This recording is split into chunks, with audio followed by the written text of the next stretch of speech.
Okay, so week 14, and we're now moving on to actually doing something with the matrices that we're creating, and in particular carrying out matrix multiplications, inverting the matrices, finding determinants, and all those sorts of things that you've been learning about in Math 103. To begin with, I've copied and pasted the matrices A, B, C, D, and E from the top of the worksheet, so they're now all read into R and ready to go. Okay, so let's first of all, there's a difference here between element-wise calculations and matrix calculations. So let me show you what I mean.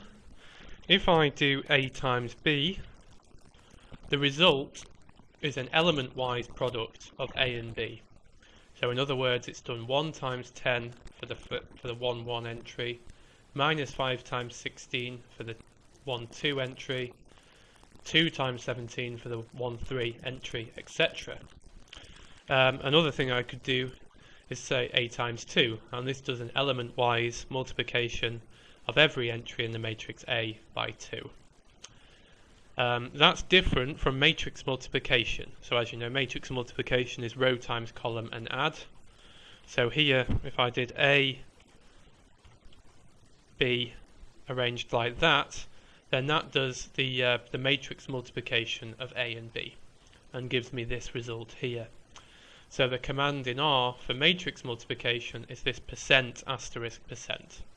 So that's different from element-wise multiplication. I mean, to clarify that a bit more, let's have a look at, say, the matrices C and D. Now, element-wise multiplication is going to be problematic here. So C times D.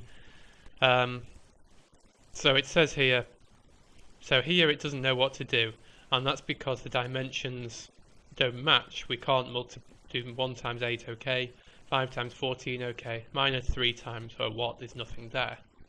But in terms of matrix multiplication, because the number of columns of C matches the number of rows in D, this is all fine. So C times D works fine. I think I just had the lowercase c there, so just to show you. So that doesn't work, non-conformable arrays for the element-wise multiplication. So please don't get confused in R between element-wise and matrix multiplication. Okay, some other things we can do. We can find the dimension of matrices. So here this says it has 2 rows and 3 columns, which we can see if we look back at C is exactly what it does have. We can also invert matrices. So if you remember, the matrix A looks like that. How do we find what the inverse of A is? We use a function called solve. So just wrapping A in the function solve gives the inverse. Just to show you that that's true, if we multiply solve A by A, that will give us the identity. Or in fact, I mean, you can see that it's not quite. It's just due to rounding errors in R. So this is 1 times 7 times 10 to the minus 15, etc. So it's close to a close degree of numerical precision has recovered the identity there. Okay, we can also calculate determinants. Determinant of A, so in this case the determinant of A is 4. We're going to have, just to show the problems that can happen, so matrix C, remember, is not a square matrix, so the notion of the determinant for a square matrix doesn't make sense. So it says, no, I can't do that, X must be a square matrix. The same for calculating an inverse.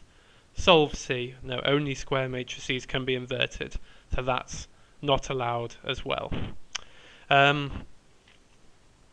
The final thing in this worksheet is solving simultaneous equations, and this is all about setting things out appropriately in terms of an augmented matrix and using the solve command to actually work this out.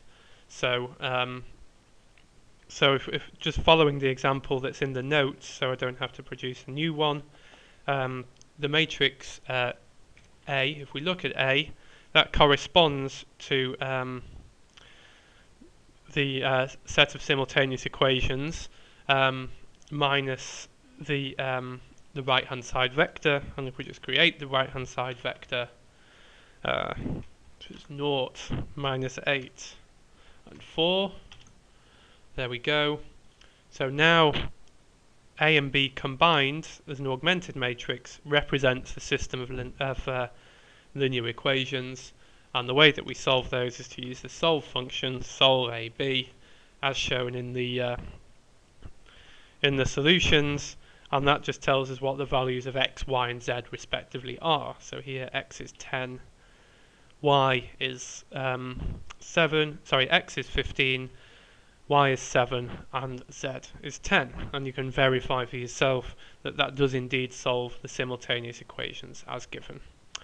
Okay, so that's everything so far on matrices.